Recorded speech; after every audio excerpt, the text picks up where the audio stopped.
자, 안녕하세요. 12번째 주 사회조사 분석 수업을 시작하도록 하겠습니다. 네. 12번째 주 사회조사 분석 수업을 시작하도록 하고요. 지금까지는 데이터 분석을 많이 했는데요. 실제 자료를 분석을 했습니다. 네, 이제 이번 주에는 실제 자료를 분석을 하는 게 아니라 저희들이 자료를 만들어 볼 겁니다. 우리가 이제 신이 되는 거예요. 오직 사회 과정은 신만이 아시죠? 우리는 잘 몰라요. 근데 이제 우리가 신이 되어서 자료를 만들어 보고 이 자료를 만든 걸 다른 각도에서 분석을 했을 때 어떤 일들이 일어나는가를 살펴볼 겁니다. 일을 하는 과정에서 이제 저희들 시뮬레이션, 모의 실험이라고도 하는 시뮬레이션이라고 하는 것을 할 거고요. 시뮬레이션이라고 하는 것을 그럼 왜 하냐? 시뮬레이션 좀 적어보도록 할게요. 시뮬레이션. 죄송합니다. 지금 이쪽에다 해야 되는데 이제 포인터 옵션에서 펜으로 해야 되겠죠. 저희들이 여기에서 이제 시뮬레이션이라고 하는 걸 할 거예요. 모의 실험이라고도 하는데 모의 실험. 이걸 해볼 건데 이걸 하는 가장 큰 이유가 뭐냐? 우리가 실제로 자료를 만들어 볼 겁니다. 근데 만든 자료가 있어요. 우리가 그러면은 어떻게 이 자료가 만들어졌는지 알죠? 그렇죠? 근데 이 자료가 만들어졌는데 자료가 만들어진 방식이 아닌 다른 방식으로 분석을 해볼 겁니다. 그랬을 때 이게 어떤 결과가 나타나는지 흔히 자료를 만드는 방법을 데이터 제너레이팅 프로세스라고 해요. 데이터를 만드는 과정인 거죠. 그래서 자료 생성 과정이라고 하는 게 있는데 이 데이터 제너레이팅 프로세스가 아니라 다른 방식으로 분석을 해볼 겁니다. 이렇게 다른 방식으로 분석을 하게 되면 우리가 어떤 결과를 얻게 되는지 다른 이 데이터 제너레이팅 프로세스가 아닌 다른 방식으로 분석을 하게 되면 문제가 생긴다는 거예요. 그래서 그 문제가 생기는 걸 어떻게 해결할 수 있느냐. 그랬을 때 우리가 어떻게 해석을 해야 되느냐, 결과를. 이런 부분을 논의를 할 겁니다. 왜 이런 게 중요하냐. 여러분 왜 사회과학을 하세요? 왜 사회학과에 오셨어요? 혹은 뭐 여러분들 중에 사회학과가 아닌 분도 많이 있겠죠? 왜 사회과학을 하세요? 자연과학을 하시는 분은 이 수업을 들으면 안 돼요. 근데 왜냐면은 이 수업 자체가 이제 사회과학을 하시는 분들을 위해서 특히 이 자연과학이나 다른 과학을 하시는 분은 실험을 하게 되지만 이 사회과학은 실험을 못 합니다. 거의. 특히 한국에서는 실험으로 나타나는 자료가 거의 없어요. 그렇기 때문에 문제가 되는데 지금 왜 사회과학을 하죠? 왜 사회과학을 하느냐? 뭐 이거에 대한 많은 답이 있습니다. 베버 같은 경우는 이해 사회학이라는 것을 이야기했죠. 이해의 사회학. 무언 현상을 이해한다는 거예요. 뭐 어떤 현상을 이해하기 위해서 사회학을 한다. 이해하면 끝나는 건가요? 나 이 현상을 이해했어. 나 그게 어떻게 되었는지 알아. 근데 최근에 이 사회과학이나 사회학을 하는 이유는 특히 양적 분석에 기초해서 사회학을 하는 사람들은 이해만을 하기 위해서 하는 게 아닙니다. 개입을 하기 위해서 하는 거죠. 개입. 인터벤션. 최근에 양적 방법이라고 하는 것은 이른바 이 인터벤션이라는 관점에서 코절 인퍼런스라고 하는 부분으로 넘어갔어요. 이 코절 인퍼런스는 뭐냐? 인과적 추론입니다. 인과적 추론. 이 인과적 추론이란 뭐냐? 인과적 추론은 아주 단순해요. 하나의 설명 변수가 있습니다. 이를 저희는 이제 T 라고 사용을 할 거고요. 이게 원인 변수예요. 원인 변수, 인과 변수, 코절 베리어블, 그리고 y라고 하는 결과 변수가 있습니다. 아웃컴 베리어블, 그리고 코절 베리어블, 아웃컴 베리어블 이렇게 되는데, 과연 이 t가 y에 영향을 주느냐를 보는 겁니다. 그래서 이게 과연 인과적인 추론을 할 수 있느냐, 정말 t가 y의 원인이 되느냐라고 하는 것을 저희들이 알아보고자 한다면, 이런 거는 굉장히 많은 사례가 있을 수 있죠. 예를 들어 아이들의 경우에 빈곤이라고 하는 것이 성적에 영향을 주느냐, 그것도 굉장히 중요한 문제죠. 그리고 또 부모의 이혼이라고 하는 것이 아이들의 발달에 영향을 주느냐, 혹은 저희들이 이제 다음 주부터 노동 패널 자료를 활용할 건데, 노동조합이라고 하는 원인 변수가 임금에 영향을 주느냐, 이런 것을 해야 되는 겁니다.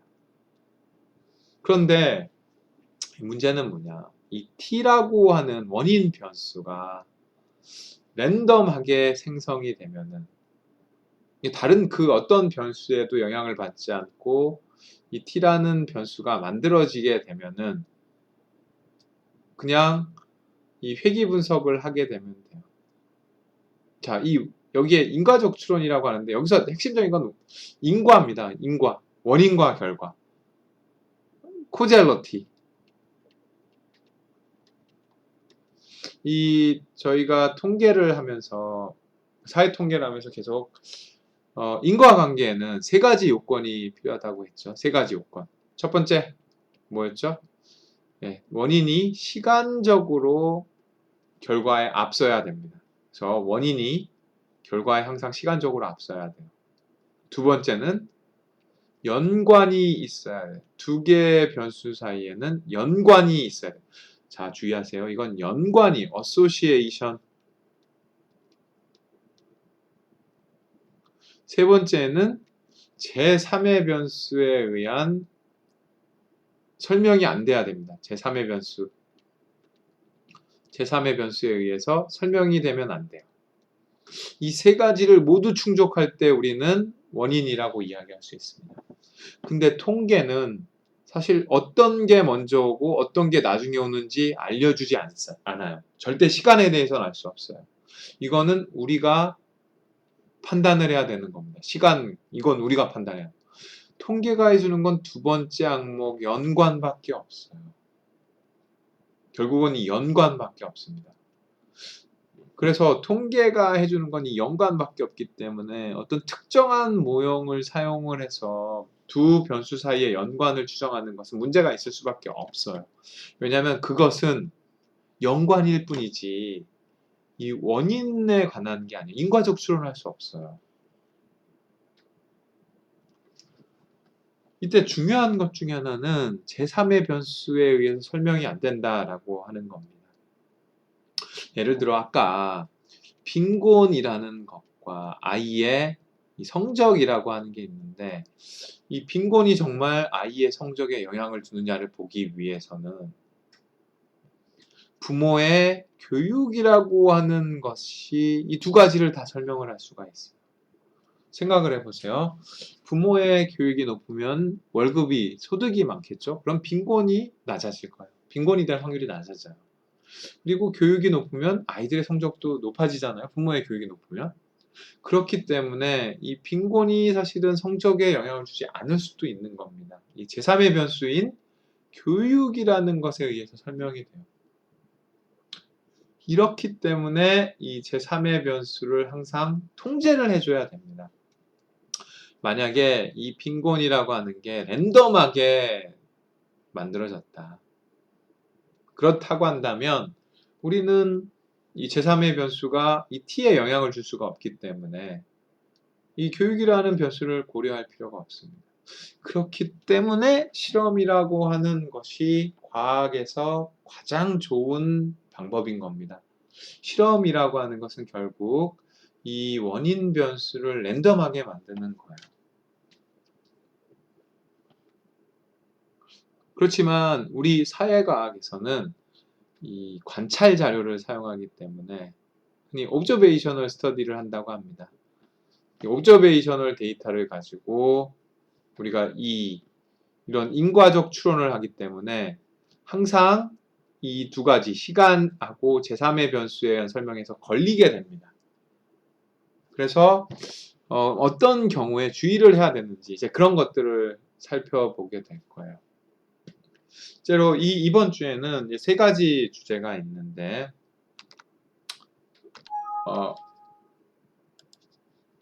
세 가지 주제가 있는데 첫 번째 주제라고 하는 것은 뭐냐면 첫 번째 주제는 리버스 코젤러티라고 하는 겁니다. 역인과 관계에 관한 거예요. 자, 1번 역인과 관계. 두 번째 아까 봤었던 제3의 변수. 제3의 변수에 의한 문제.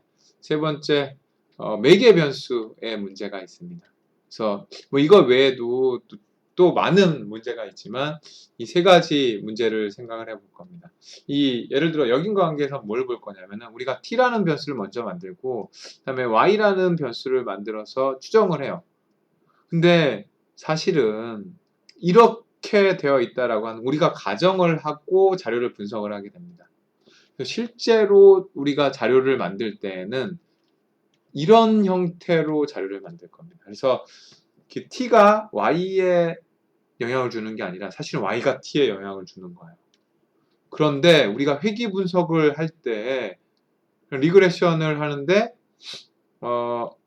y가 이렇게 t, lm, t 이런 형태로 분석을 하면은 사실은 이게 종속 변수고 설명 변수잖아요.